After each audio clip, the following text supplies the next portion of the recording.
મિત્રો આપ જોઈ શકો છો ખોડાભાઈને એન્કેલોસિસ સ્પોન્ડિલાઇટિસ છે, એને આપ જોઈ શકો છો આપ, એને આ ડોક નીચે અડતી પણ નથી, આપ જોઈ શકો છો આ એન્કેલોસિસ સ્પોન્ડિલાઇટિસ। હવે આપ જોઈ શકો છો મિત્રો આ ભાઈની ડોક જે છે એ આમ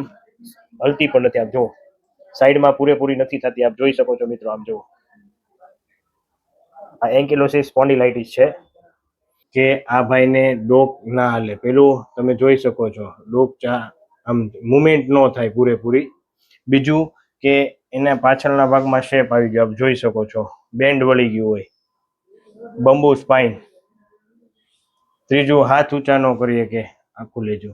આમ હાથ ઊંચા કરો, જુઓ મિત્રો આ ભાઈના હાથ ઊંચા પણ નથી થઈ શકતા, કરો તો ઊંચા, અને અહીંયા તેને દુખાવો થાય, આપ જોઈ શકો, થાય ભાઈ હે, આપ જોઈ શકો અહીંયા પ્રેશર કરો એટલે દુખાવો ખૂબ જ થાય।